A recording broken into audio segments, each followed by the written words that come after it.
Guardian. We've got incoming Vex. What do you say we do what Guardians do and bust them back down to microchips? Hi everyone, I'm Stat. In this video, we'll be talking about one of my favorite exotic weapons in Destiny 2, Witherhoard. I'll show you what this unique grenade launcher does, show you how to use it effectively, and let you know exactly how to pick up one of your own.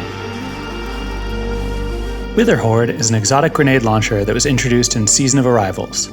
Most grenade launchers in Destiny 2, like the new Salvager's Salvo from Season of the Chosen, fire a grenade that explodes and damages enemies. But Witherhoard doesn't do this. Let's look at its exotic perk, Primeval's Torment. Projectiles fired by this weapon blight the target or nearby area on impact. What is blighting? That's explained by its other perk, Break the Bank. Blighted targets take damage over time and blight the nearby area on death. It's probably easier just to show you how this works. Here's me running around Europa with my Witherhoard. By shooting a grenade at the ground, this circle of blight appears. It lasts for a while. I can get multiple blights going at the same time. What do these blights do? Well, any enemy that walks over blighted ground takes damage. While these blights can overlap on the ground, enemies will only take damage one at a time. That is, 2 blights don't stack. But any enemy inside of the blight will take damage, no matter how many enemies there are. You can also hit an enemy with a grenade directly, and in that case, the enemy will still take damage over time, but instead of needing to stand on the blighted ground, they'll just take the damage.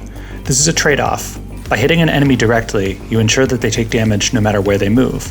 But you only get to damage that one enemy, and a blight on the ground can damage multiple enemies at a time.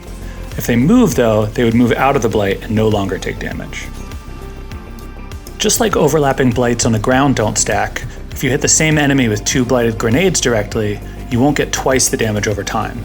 You will do a much larger amount of initial damage though, so it's still worth hitting an enemy with multiple Witherhoard grenades. Finally, blights only affect enemies. Your fire team can safely walk through a blight, no problems. Apply them liberally. You don't have to worry about hurting your team. The catalyst for Witherhoard is called Silent Alarm, and it increases the grenade launcher's handling.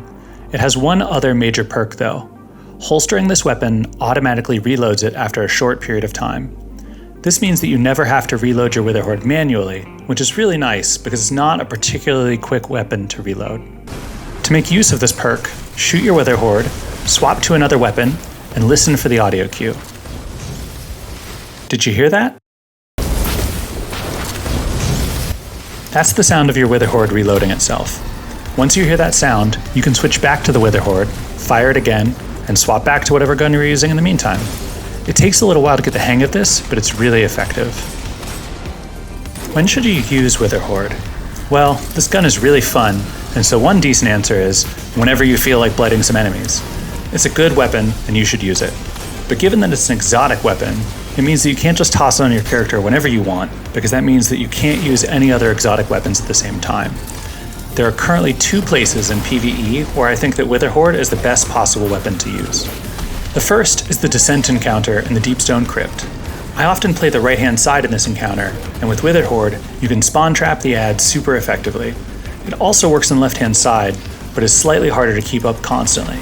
Regardless, it works really well in this encounter, and you should use it.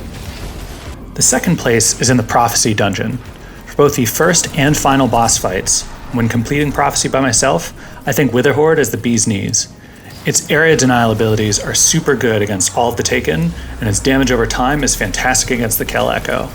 Additionally, because it's a kinetic weapon, it lets you use a sword in your heavy slot. While Anarchy is very powerful here too, I prefer Witherhoard and a sword. But again, even if you're not doing raids or dungeons, Witherhoard is just a really fun weapon to use in any general situation. Unless you need a specific loadout for some reason, consider running Witherhoard. It's a really great weapon that does tons of damage and is a lot of fun to use. What about in PvP? Witherhoard is not considered meta, but the blight effect is really tricky. It can catch guardians off guard, and if you're running stasis, slow effects can make them stand in a blight for longer.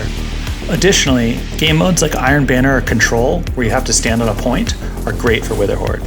It's hard for your opponents to hold a point when there's a blight there.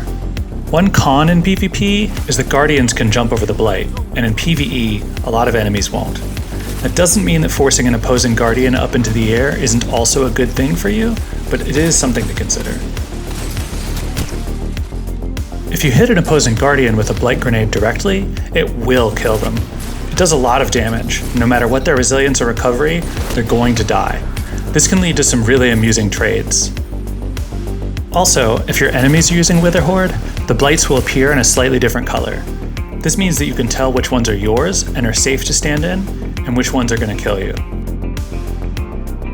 So now that you understand how powerful this grenade launcher is, how do you get your hands on one? In Season of Arrivals, Witherhoard was earned by getting to level 35 in the Season Pass. Today, you can pick up this fantastic weapon from the Monument to Lost Lights kiosk, aka the Exotics kiosk. Picking up Witherhoard will cost you 1 exotic cipher, 100,000 glimmer, 150 glacial starwort, and 1 ascendant shard. You can get an exotic cipher from a quest from Xur on any given weekend, or from your season pass. Xur moves around each week, so if you're going that route, you have to figure out where he's located on the specific weapon that you're getting this material. You can get 1 cipher per season in your season pass, so while it's easier than doing a quest, you can only do this a very limited amount of times. The Glacial Starwort is a resource that you can find on Europa. All sorts of activities will give you this resource, so if you need to farm some up, I would recommend trying to achieve some other goals on Europa and just picking it up as you go. 150 is quite a few, and for example, a Lost Sector may only give you 2 or 3 Starworts each run. That would be 75 Lost Sector runs, which would take you quite a while. Ascendant Shards, sometimes called golf balls, are one of the most coveted materials in the game, and for a good reason. These rare materials can be purchased from Banshee 44 at a rotating cost each week. They have a pretty steep cost, but this is a surefire way to get your hands on one if you have the resources. If you don't want to spend that much, you can pick one up in your season pass. They're on the bottom track, which means you have to purchase the pass to get one, but it's the easiest way to get an Ascendant Shard each season. You can also earn golf balls by completing Nightfall the Ordeal strikes on harder difficulties. This is the most inexpensive way to earn a shard, but it's also more difficult than simply spending resources. Once you've got the materials in your possession, you can swing by the kiosk and purchase the grenade launcher. Afterwards, you'll want to go around the corner to Banshee to start a particular quest. The bank job will allow you to work towards earning the catalyst. You first need to defend combatants with either kinetic or energy grenade launchers. After you've done this, you'll then need to complete strikes from the playlist, Nightfalls, Gambit matches, and Crucible matches. Nightfalls and winning Gambit and Crucible matches will get you the catalyst finished more quickly. After you finish those steps, one more stop by Banshee, and you'll have a significantly improved Witherhoard. I hope you've enjoyed hearing about one of my favorite exotic weapons in Destiny 2. If this video helped you out, I'd love it if you give it a like, and if you want to learn more about Destiny 2, check out one of my other videos or subscribe to my channel and ring the bell to get notified when I post a new video. Thanks for watching, and enjoy your new Witherhoard.